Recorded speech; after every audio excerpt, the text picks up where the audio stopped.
ngaji di rumah kita, rujukan belajar Islam bersana. Ya Allah yassir lana. Assalamualaikum warahmatullahi wabarakatuh. Bismillah walhamdulillah wassalatu wassalamu ala rasulillah amma ba'd. Saudara-saudaraku, para pemirsa santri rumah kitab yang senantiasa mendapatkan rahmat dari Allah Subhanahu wa taala.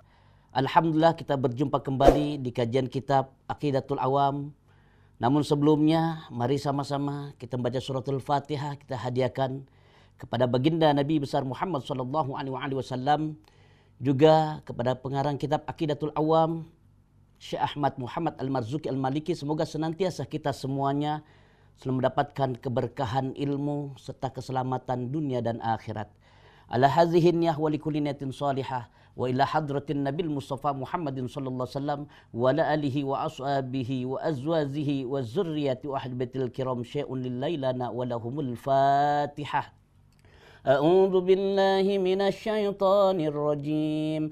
Bismillahirrahmanirrahim. Alhamdulillahi rabbil alamin. Arrahmanir rahim. Maliki yaumiddin. Iyyaka na'budu wa iyyaka nasta'in. Ihdinas siratal mustaqim.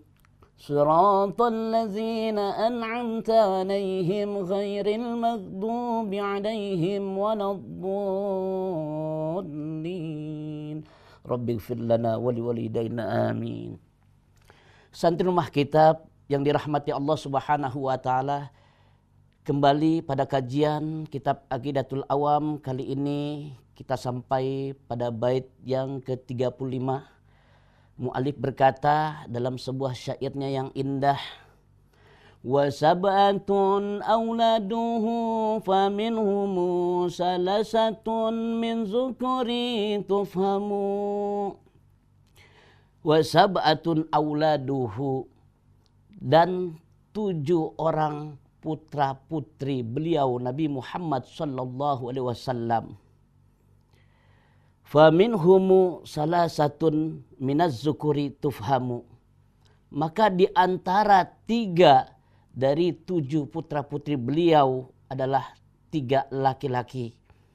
Maka pahamilah, santri rumah kitab yang dimuliakan Allah Subhanahu wa taala, ada pepatah mengatakan tak kenal maka tak sayang, tak sayang maka tak cinta, tak cinta maka tak nikah, tak nikah maka tak punya anak, alias jomblo.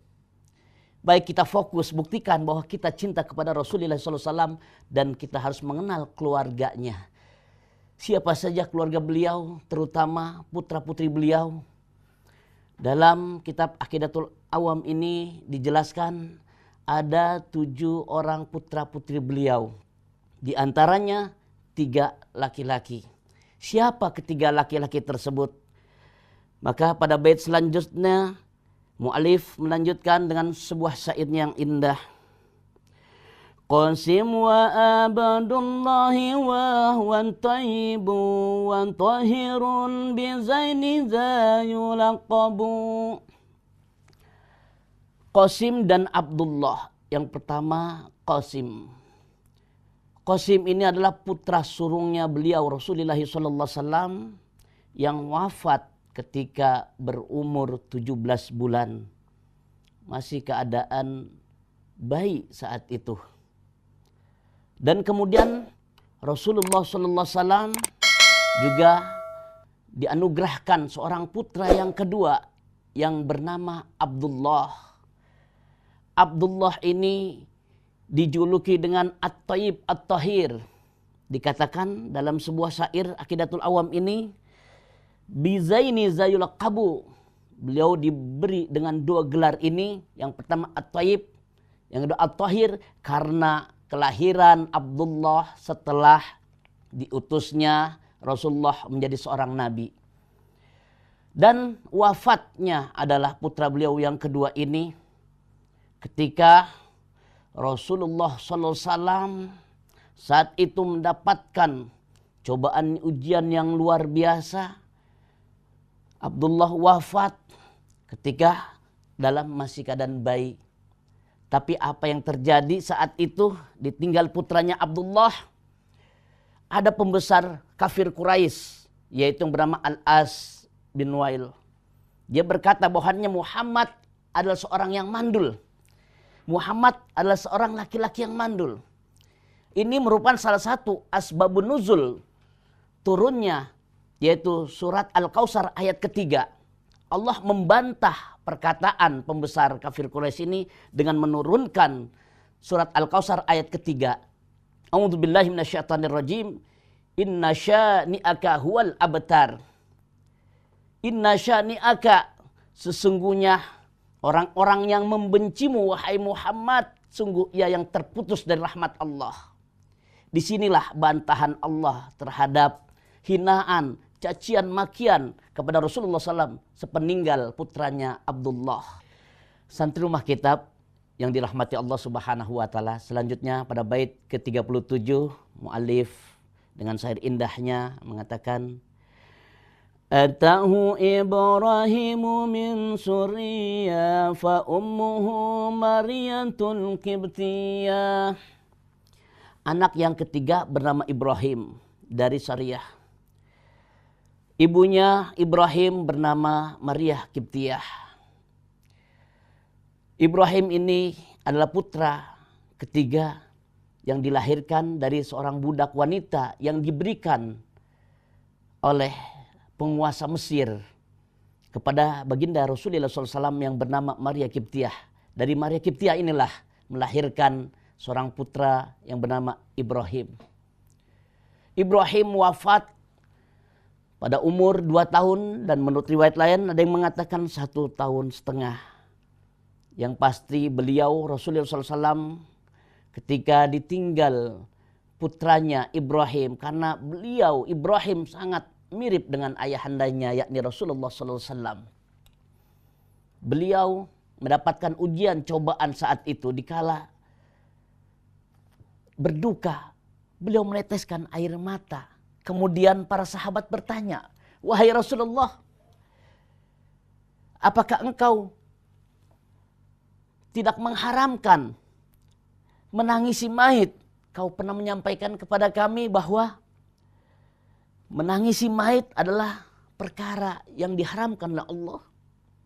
Lantas beliau menjelaskan, wahai saudara-saudaraku, sahabatku, tangisanku ini, air mataku ini adalah air mata rahmat, kasih sayang. Aku sangat menyayangi anakku, putraku Ibrahim. Disitulah para sahabat tahu, dan ini menjadi hukum ketika seorang ditinggal, kehilangan putranya, saudaranya, orang yang dicintainya. Ketika ia bersedih, sedang berduka, cukuplah dengan meneteskan air mata rahmat. Dan jangan memaksakan diri sehingga dia merasa tidak ikhlas ditinggal orang yang dicintainya. Santri rumah kitab yang dirahmati Allah Subhanahu wa taala, hikmah dari meninggalnya, wafatnya putrinya beliau yang bernama Ibrahim adalah ini seolah-olah Allah mendesain, mengatur. Andaikan Ibrahim putrinya beliau hidup sampai dengan dewasa, bisa jadi saat itu terjadi fitnah yang besar. Bahkan bisa menyangka bahwa Ibrahim adalah nabi terakhir. Tapi Allah berkehendak lain, Allah wafatkan. Hikmah yang luar biasa untuk kita renungkan. Santri rumah kitab yang berbahagia, dari kajian ini beliau ditinggal putra-putranya, 3 orang putra. Beliau sabar, tabah dan kuat. Tentu hikmahnya besar. Santri rumah kitab yang dirahmati Allah Subhanahu wa taala, tetap istiqomah dalam belajar, hubbul watan minal iman. Akhir kalam, assalamualaikum warahmatullahi wabarakatuh.